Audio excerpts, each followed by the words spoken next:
Previous lecture में हमने start किया था इकोनॉमिक का सेकेंड चैप्टर जिसका नाम है बेटा यूटिलिटी एनालिसिस। अब प्रीवियस लेक्चर में हमने क्या क्या कंप्लीट किया था बेटा? प्रीवियस लेक्चर में हमने कंप्लीट किया था इंट्रोडक्शन, यूटिलिटी का इंट्रोडक्शन हमारा कंप्लीट हो चुका है। और हाँ, हमारा फर्स्ट क्वेश्चन चल रहा है define utility, what are the characteristics of utility, या फिर write short note on features of utility. ठीक है, इसका हमने प्रीवियस लेक्चर में कंप्लीट किया था ए पॉइंट इंट्रोडक्शन, बी पॉइंट हमने कंप्लीट किया था डेफिनेशन, और फीचर्स में हमने सिर्फ 2 पॉइंट कंप्लीट किया था, सब्जेक्टिव कॉन्सेप्ट और क्या किया था बेटा? Relative concept. सबसे पहला पॉइंट हमने किया था बेटा इंट्रोडक्शन, देन उसके बाद डेफिनेशन और फीचर्स के हमारे 2 पॉइंट कंप्लीट हुए थे, जिसमें सबसे पहला फीचर है बेटा सब्जेक्टिव कॉन्सेप्ट। सब्जेक्टिव कॉन्सेप्ट में क्या याद रखना है आपको? यूटिलिटी पर्सन टू पर्सन क्या होता है? चेंज होता है। ये चेंज क्यों होता है? क्योंकि हर एक पर्सन का टेस्ट अलग होता है, प्रेफरेंस अलग होता है, चॉइस, लाइक, डिसलाइक, प्रोफेशन अलग अलग होने की वजह से यूटिलिटी पर्सन टू पर्सन क्या होता है? चेंज होता है। उसके बाद आपको एग्जांपल लिखना है। ठीक है, उसके बाद सेकंड पॉइंट हमने किया था रिलेटिव कॉन्सेप्ट। रिलेटिव में क्या था बेटा? Time to time and place to place. Utility time to time change होता है और प्लेस टू प्लेस चेंज होता है। समझ में आ रहा है? ये हमने सेकंड पॉइंट किया था। आज हम लोग नेक्स्ट पॉइंट हम लोग स्टार्ट करेंगे बेटा, जो है यूटिलिटी डिफर्स फ्रॉम यूजफुलनेस। अब इसका मतलब क्या होता है पहले वो समझो बेटा। पॉइंट नंबर 3, ठीक है, यूटिलिटी डिफर्स फ्रॉम यूजफुलनेस। इसका मतलब क्या है बेटा कि यूटिलिटी जो है, डिफर्स का मतलब होता है अलग। यूटिलिटी अलग है, किससे अलग है बेटा? From usefulness. इस पॉइंट का मतलब है कि यूटिलिटी और यूजफुलनेस ये दोनों अलग अलग कॉन्सेप्ट है, ये दोनों अलग है। Utility differs from usefulness, utility और यूजफुलनेस ये दोनों अलग अलग कॉन्सेप्ट है या फिर अलग है। ठीक है, अब इसको डिटेल में समझते हैं। ठीक है, ध्यान दो बेटा। यूटिलिटी जो है बेटा, यूटिलिटी वो अलग है, किससे अलग है बेटा? यूजफुलनेस से। यूजफुलनेस से अलग है। ओके, एक मिनट। यूटिलिटी, यूटिलिटी जो है बेटा वो किससे अलग है बेटा? यूजफुलनेस से। यूजफुलनेस, अब बराबर है? चलो ठीक है, ध्यान दो बेटा यहां पर। अब सबसे पहले दोनों वर्ड का मीनिंग समझेंगे। देखो बेटा, यूटिलिटी का मतलब क्या होता है? यूटिलिटी का मतलब होता है कोई भी एक ऐसी कमोडिटी जिसमें वो कैपेसिटी हो जो हमारी वांट्स को क्या करे? सेटिस्फाई करे। ठीक है, कोई भी ऐसी कमोडिटी जो हमारी वांट्स को सेटिस्फाई कर रही है उसको हम लोग क्या बोलेंगे बेटा? यूटिलिटी। क्या बोलेंगे? यूटिलिटी। अच्छा, यूजफुलनेस का मतलब क्या होता है? यूजफुलनेस का मतलब ये होता है बेटा कि हमें उस कमोडिटी को कंज्यूम करने के बाद बेनिफिट मिल रहा है कि नहीं मिल रहा है। किसी चीज को कंज्यूम करने के बाद अगर हमें बेनिफिट मिल रहा है मतलब वो हमारे लिए यूजफुलनेस है। समझ में आ रहा है? और बेनिफिट अगर नहीं मिल रहा है मतलब वो यूजफुलनेस नहीं है। समझ में आ रहा है? मैं आपको एक छोटा सा एग्जांपल देता हूं। जैसे फॉर एग्जांपल लिकर का एग्जांपल देता हूं। लिकर मतलब क्या होती है? शराब। शराब पता है ना? ठीक है, अब बेटा ध्यान दो यहां पर, अगर किसी पर्सन को शराब पीने की आदत है, अगर किसी पर्सन को शराब पीने की आदत है तो उसको यूटिलिटी किसके अंदर दिखेगा? शराब के अंदर, लिकर के अंदर। क्योंकि शराब के अंदर वो कैपेसिटी है जो उसकी वांट्स को क्या करेगा? सेटिस्फाई करेगा। पीने के बाद उसको सेटिस्फैक्शन मिलेगा। लेकिन एक बात बताओ बेटा, क्या वो शराब उसको बेनिफिट देगी? मतलब वो उसके लिए यूजफुलनेस नहीं है। यूटिलिटी है बट यूजफुलनेस, क्योंकि उसको उससे कोई बेनिफिट नहीं मिल रहा है। समझ में आ रहा है? और दूसरा एग्जांपल, अगर मैं मिल्क का एग्जांपल लूं, समझ में आ रहा है क्या बेटा? अगर सपोज करो हमें दूध पीने का मन कर रहा है तो दूध पीने के बाद हमें सेटिस्फेक्शन मिलेगा।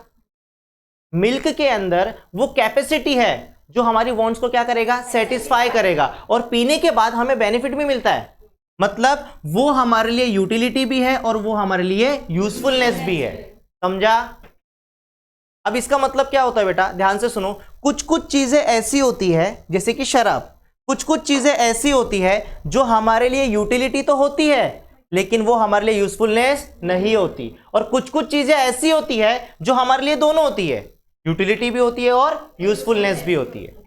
समझ में आ रहा है? एक एग्जांपल तो मैंने शराब का दे दिया, यूटिलिटी है लेकिन यूजफुलनेस नहीं है। दूसरा एग्जांपल क्या हो सकता है? सिगरेट का हो सकता है।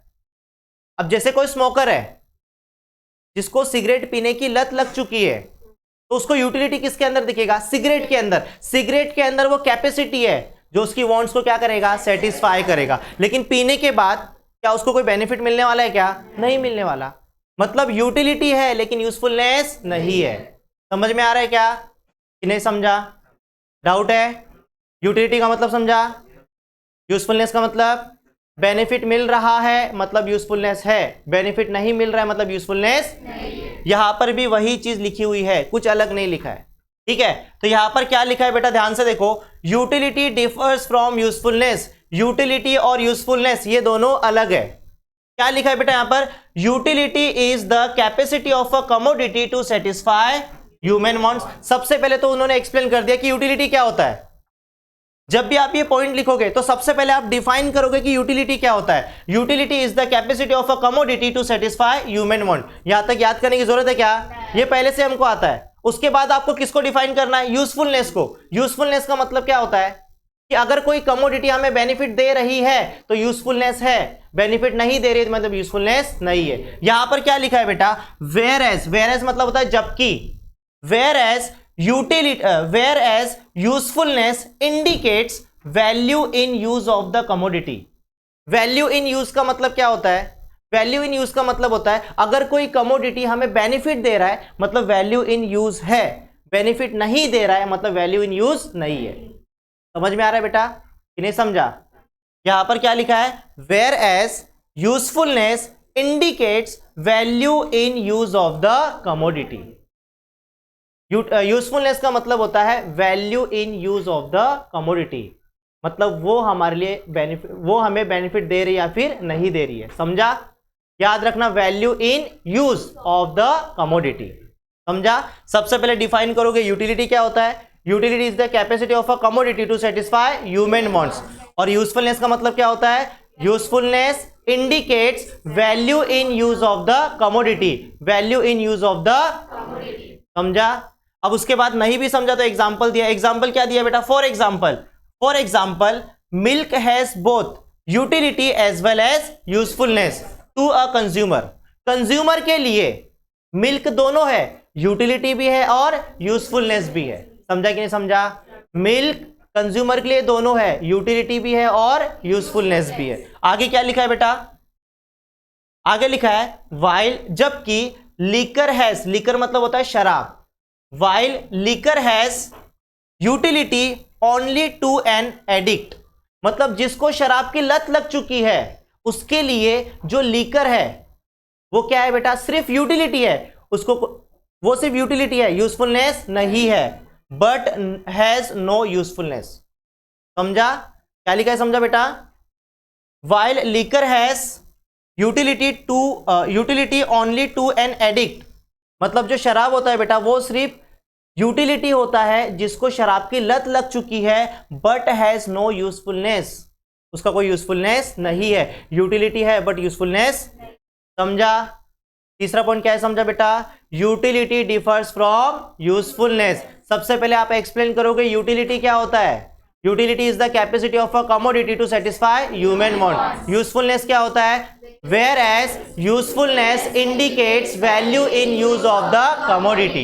फिर एग्जाम्पल लिखोगे, एग्जाम्पल में किसका लिखोगे? मिल्क और लिकर। मिल्क दोनों है, यूटिलिटी भी है और यूजफुलनेस भी है, और लिकर सिर्फ यूटिलिटी है, यूजफुलनेस नहीं है। समझा? कोई डाउट है? चलो फोर्थ पॉइंट पे चलते हैं अभी। फोर्थ पॉइंट क्या है बेटा? Utility differs from pleasure. Utility और प्लेजर दोनों अलग अलग है।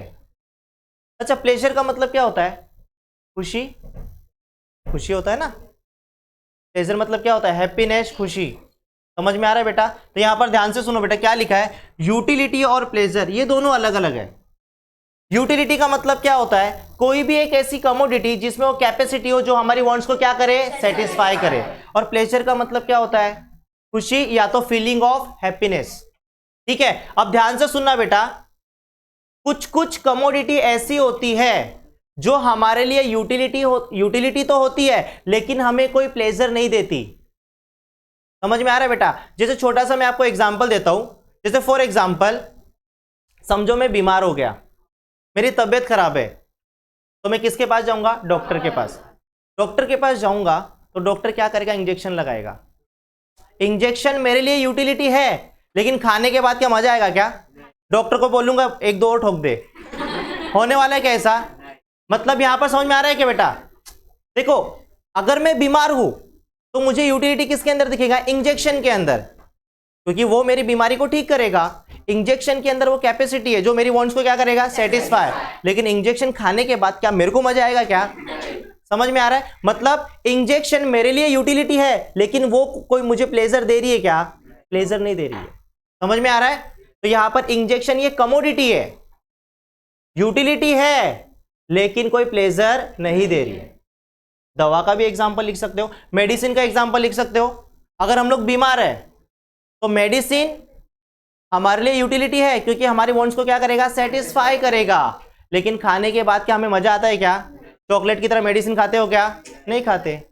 समझ में आ रहा है? तो वही चीज यहां पर लिखी हुई है। क्या लिखा है बेटा? ध्यान से देखो। हाँ, यूटिलिटी डिफर्स फ्रॉम प्लेजर। क्या लिखा है? A commodity may possess utility. Possess का मतलब होता है प्रोवाइड करना। समझ में आ रहा है? तो यहां पर क्या लिखा है?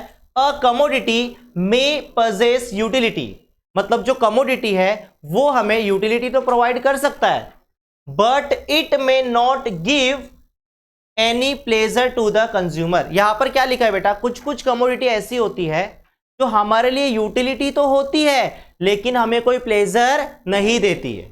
समझ में आ रहा है? कोई डाउट है? क्या लिखा है? A commodity may possess utility, मतलब कमोडिटी हमको यूटिलिटी तो प्रोवाइड कर सकती है, but it may not give any pleasure to the consumer, लेकिन जरूरी नहीं कि वो हमें प्लेजर दे। ठीक है? और आगे क्या लिखा है बेटा? For example, injection for a patient has utility because it cures the ailment, but it hardly give any enjoyment और प्लेजर टू हिम। अब यहां पर एग्जाम्पल में क्या लिखा है बेटा? अगर कोई पेशेंट है तो पेशेंट के लिए यूटिलिटी किस में दिखेगा बेटा? उसको इंजेक्शन के अंदर, क्योंकि वो उसके बीमारी को क्या करेगी? ठीक करेगी। लेकिन क्या वो उसको कोई प्लेजर देगी क्या? नहीं देगी। तो यहां पर वही लिखा है बेटा, for example, injection for a patient has utility. Injection जो है वो पेशेंट के लिए क्या है बेटा? यूटिलिटी है। बिकॉज, क्यों है? Because it cures the ailment. Cures का मतलब होता है इलाज करना, और एलिमेंट्स का मतलब क्या होता है? बीमारी। क्योंकि इंजेक्शन जो है वो बीमारी का क्या करती है? इलाज करती है। But it hardly gives any enjoyment और प्लेजर टू हिम। समझ में आ रहा है? लेकिन वो उसको कोई भी प्लेजर नहीं देगी। समझ में आ रहा है? कोई डाउट है बेटा? अब नेक्स्ट पॉइंट क्या है? Utility differs from satisfaction. Utility और सेटिस्फैक्शन ये दोनों अलग है, एक दूसरे से रिलेटेड तो है लेकिन फिर भी क्या है बेटा? ये अलग अलग है। ठीक है? यूटिलिटी का मतलब क्या होता है? कोई भी एक ऐसी कमोडिटी जिसमें वो कैपेसिटी हो जो हमारी वांट्स को क्या करे? सेटिस्फाई। और सेटिस्फैक्शन का मतलब क्या होता है? सेटिस्फैक्शन का मतलब क्या होता है? कंज्यूम करने के बाद जो फीलिंग आया वो सेटिस्फैक्शन है। समझ में आ रहा है? देखो, जैसे एक छोटा सा मैं आपको एग्जांपल देता हूं। जैसे मुझे प्यास लगी है, क्या लगी है बेटा? तो मुझे यूटिलिटी किसके अंदर दिखेगा? पानी के अंदर। किसके अंदर बेटा? पानी के अंदर। कंजम्पशन हुआ है क्या? पीने से पहले, पानी को पीने से पहले मुझे यूटिलिटी किसके अंदर दिखेगा? पानी के अंदर। समझ में आ रहा है? तो यहां पर जो यूटिलिटी है वो कंजम्पशन का पहला स्टेप होता है। समझ में आ रहा है बेटा? मुझे प्यास लगी है तो मुझे यूटिलिटी किसके अंदर दिखेगा? पानी के अंदर। सेटिस्फैक्शन कब मिलेगा? उसको पीने के बाद। ठीक है? तो यहां पर क्या लिखा है बेटा? ध्यान से सुनो। Utility differs from satisfaction. Utility और सेटिस्फैक्शन दोनों अलग है। Utility is a cause of consumption. Cause का मतलब होता है रीजन, यूटिलिटी रीजन होता है कंजम्पशन का। समझ में आ रहा है बेटा? यूटिलिटी जो है वो एक रीजन है जिसकी वजह से हम चीजों को कंज्यूम करते हैं। समझ में आ रहा है? एक छोटा सा एग्जांपल अभी मैंने आपको दिया। अगर मुझे प्यास लगी है तो मुझे यूटिलिटी किसके अंदर दिखेगा? पानी के अंदर, क्योंकि पानी के अंदर वो कैपेसिटी है जो मेरी वांट्स को क्या करेगा? सेटिस्फाई करेगा। समझ में आ रहा है? अच्छा एक बात बताओ बेटा, मुझे पानी के अंदर यूटिलिटी दिख रहा है मतलब मैं उसको कंज्यूम करूंगा।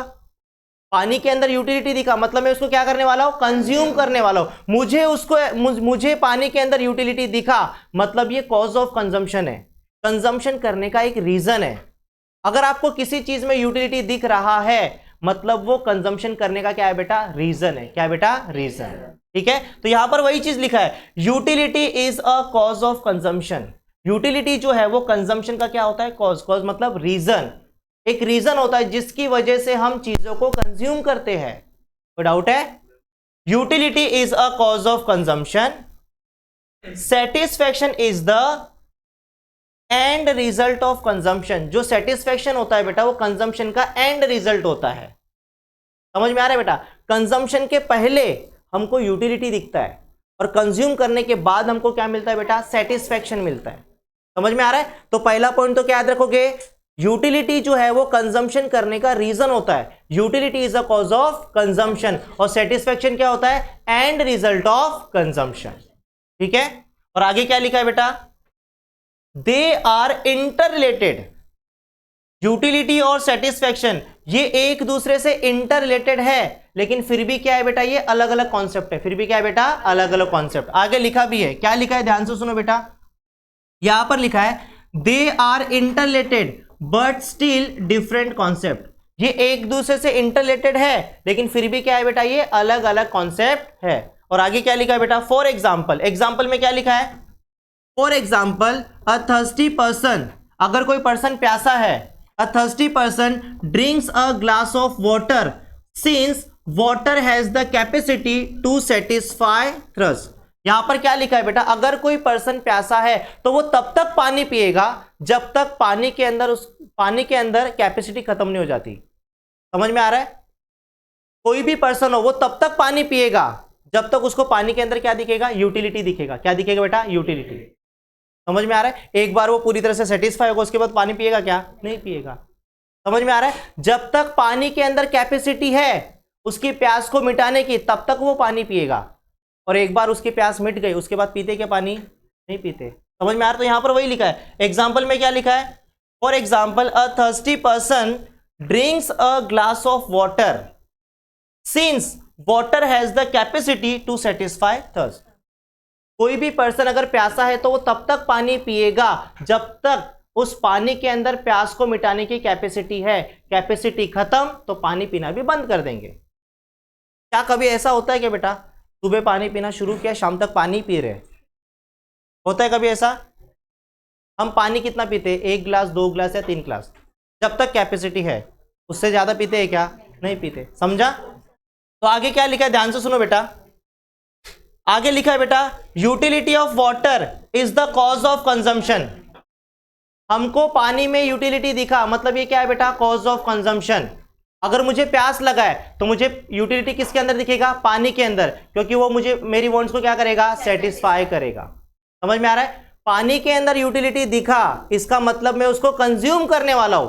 कंज्यूम करने वाला हूं मतलब वो पानी पीने का रीजन है, कंजम्पशन का रीजन है। तो इसलिए वहां पर लिखा है utility of water is the cause of consumption and the satisfaction derived, जो सेटिस्फैक्शन हमें मिला is the end result of consumption. और कंजम्पशन करने के बाद जो हमें सेटिस्फैक्शन मिला वो क्या है बेटा? एंड रिजल्ट है। कोई डाउट है? चलो नेक्स्ट पॉइंट क्या है बेटा? एक लास्ट पॉइंट हम लोग कर लेते हैं, एथिकली न्यूट्रल कॉन्सेप्ट। एथिकली का मतलब क्या होता है बेटा? नैतिक दृष्टि से या सामाजिक दृष्टि से। ठीक है, जो ध्यान से सुनो बेटा, एथिकली न्यूट्रल कॉन्सेप्ट यहां पर क्या है बेटा? इसका मतलब एथिकली का मतलब होता है सामाजिक दृष्टि से या तो फिर नैतिक दृष्टि से। नैतिक दृष्टि से जो यूटिलिटी है बेटा वो क्या है बेटा? एथिकली न्यूट्रल कॉन्सेप्ट है। एक छोटा सा आपको एग्जांपल देता हूं, देखो बेटा, यूटिलिटी का मतलब क्या होता है?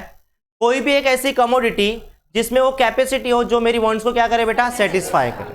समझ में आ रहा है? अब यहां पर ध्यान दो बेटा, अब कोई भी कमोडिटी ये नहीं देखता कि सामने वाले की वांट सही है या फिर गलत है, उसका काम क्या होता है, सामने वाली वांट्स को क्या करना बेटा, सेटिस्फाई करना। जो भी पर्सन उसकी वांट्स को क्या करेगा, वो सेटिस्फाई करेगा। एक छोटा सा एग्जांपल देता हूं, जैसे फॉर एग्जांपल नाइफ, चाकू का अगर मैं एग्जांपल दूं तो नाइफ का दो यूज है बेटा। एक तो हम लोग घर में यूज करेंगे वेजिटेबल्स और फ्रूट्स को कट करने के लिए, और दूसरा किसी को हार्म पहुंचाने के लिए यूज कर सकते हैं। समझ में आ रहा है? जैसे फॉर एग्जांपल, ध्यान से सुनो बेटा, आपका नाम क्या है? धीरज। ध्यान से सुनो बेटा, अब धीरज को क्या करना है बेटा, घर में नाइफ यूज करना है वेजिटेबल्स और फ्रूट्स कट करने के लिए। धीरज अगर नाइफ का यूज कर रहा है वेजिटेबल्स और फ्रूट्स कट करने के लिए, मतलब एथिकली सही है। एथिकली क्या है बेटा? अब यहां पर करण है, करण का किसी के साथ झगड़ा हो गया, अब इसको उसको मारना है। समझ में आ रहा है? अगर सपोज मारना है ना बेटा, तो ऐसा है क्या, चाकू घुसाने जाएगा, चाकू रुक जाएगा, ऐसा होने वाला है क्या? नाइफ का काम क्या है, सामने वाले के वांट्स को क्या करना बेटा, सेटिस्फाई करना। समझ में आ रहा है बेटा? अगर नाइफ का वो गलत भी यूज कर रहा है तो नाइफ वो काम करेगा। मतलब कमोडिटी ये चेक नहीं करता सामने वाले के वांट्स सही या फिर वो उसकी वांट्स को सेटिस्फाई करेगा। समझ में आ रहा है? वो धीरज की वांट्स को भी सेटिस्फाई करेगा, वो करण की वांट्स को भी सेटिस्फाई करेगा। भले ही करण की वांट्स एथिकली क्या है बेटा, गलत है, तो भी सेटिस्फाई करेगा। समझ में आ रहा है? तो नाइफ का दो यूज है, एक तो हम लोग फ्रूट्स और वेजिटेबल्स कट कर सकते हैं, और दूसरा किसी को हार्म पहुंचाना है तो भी उसका यूज होता है। एक एथिकली सही है और एक एथिकली क्या है बेटा, गलत है, लेकिन दोनों की वांट्स को सेटिस्फाई कौन करता है, नाइफ करता है। इसलिए यहां पर ऐसा बोला गया है कि जो यूटिलिटी होता है वो एथिकली क्या है बेटा, न्यूट्रल कॉन्सेप्ट है। वो चेक नहीं करता कि सामने वाले की वांट सही या फिर गलत है, वो क्या करता है, सामने वाली वांट्स को क्या करता है, सेटिस्फाई करता है। वही लिखा है, क्या लिखा है बेटा, ध्यान से सुनो। The concept of utility has no ethical consideration. किसी भी चीज का जो यूटिलिटी बेटा, क्या लिखा है, the concept of utility has no ethical consideration. मतलब किसी भी चीज का जो यूटिलिटी है वो एथिकली कुछ भी चेक नहीं करता, सामने वाले के वांट सही है या फिर गलत है, वो क्या करता है, सामने वाले के वांट्स को क्या करता है, सेटिस्फाई करता है। It is a morally colourless concept. नैतिक दृष्टि से एक कलरलेस कॉन्सेप्ट है। The commodity should satisfy any want of a person without consideration of what is good और बैड। अब यहां पर ध्यान से सुनो बेटा, कोई भी कमोडिटी हो वो क्या करता है, सामने वाले की वांट्स को क्या करता है, सेटिस्फाई करता है। क्या वो चेक करता है क्या सामने वाले की वांट सही या फिर गलत है? वो सिंपली क्या करता है, सामने वाले की वांट्स को क्या करता है, सेटिस्फाई करता है without consideration what is good और बैड। मतलब सामने वाले की वांट सही या फिर गलत है वो चेक नहीं करता, वो क्या करता है बेटा, सिर्फ सामने वाले के वांट्स को क्या करता है, सेटिस्फाई करता है, कोई भी कमोडिटी हो। ठीक है, तो यहां पर वही लिखा है, क्या लिखा है बेटा, the commodity should satisfy any want of a person without consideration of what is good और बैड। फॉर एग्जाम्पल, a knife has utility to cut fruits and vegetables as well as it can be used to harm someone। अगर मैं knife की बात करूं बेटा, तो नाइफ का दो यूज है, पहला फ्रूट्स एंड वेजिटेबल्स कट करना और दूसरा किसी को हार्म पहुंचाना। ठीक है, और आगे क्या लिखा है बेटा, both wants are of different nature. अब ये जो दोनों वॉन्ट्स है बेटा नेचर के हिसाब से अलग अलग है। फ्रूट्स एंड वेजिटेबल्स कट करना है तो एथिकली सही है, किसी को हार्म पहुंचाना है तो एथिकली गलत है। But are satisfied by the same commodity. लेकिन दोनों वांट्स को कौन सेटिस्फाई करेगा, सेम कमोडिटी करेगा। वो चाकू ही दोनों के वांट्स को क्या करेगा, सेटिस्फाई करेगा। अब ये नाइफ ये नहीं चेक करेगा सामने वाले के वांट सही या फिर गलत, वो क्या करेगा बेटा, सेटिस्फाई करेगा। किसी को हार्म पहुंचाना है तो भी करेगा, फ्रूट्स एंड वेजिटेबल्स कट करना है तो भी वो क्या करेगा, सेटिस्फाई करेगा। आगे क्या लिखा है बेटा, दस इसीलिए ऐसा बोला गया है यूटिलिटी इज एथिकली न्यूट्रल।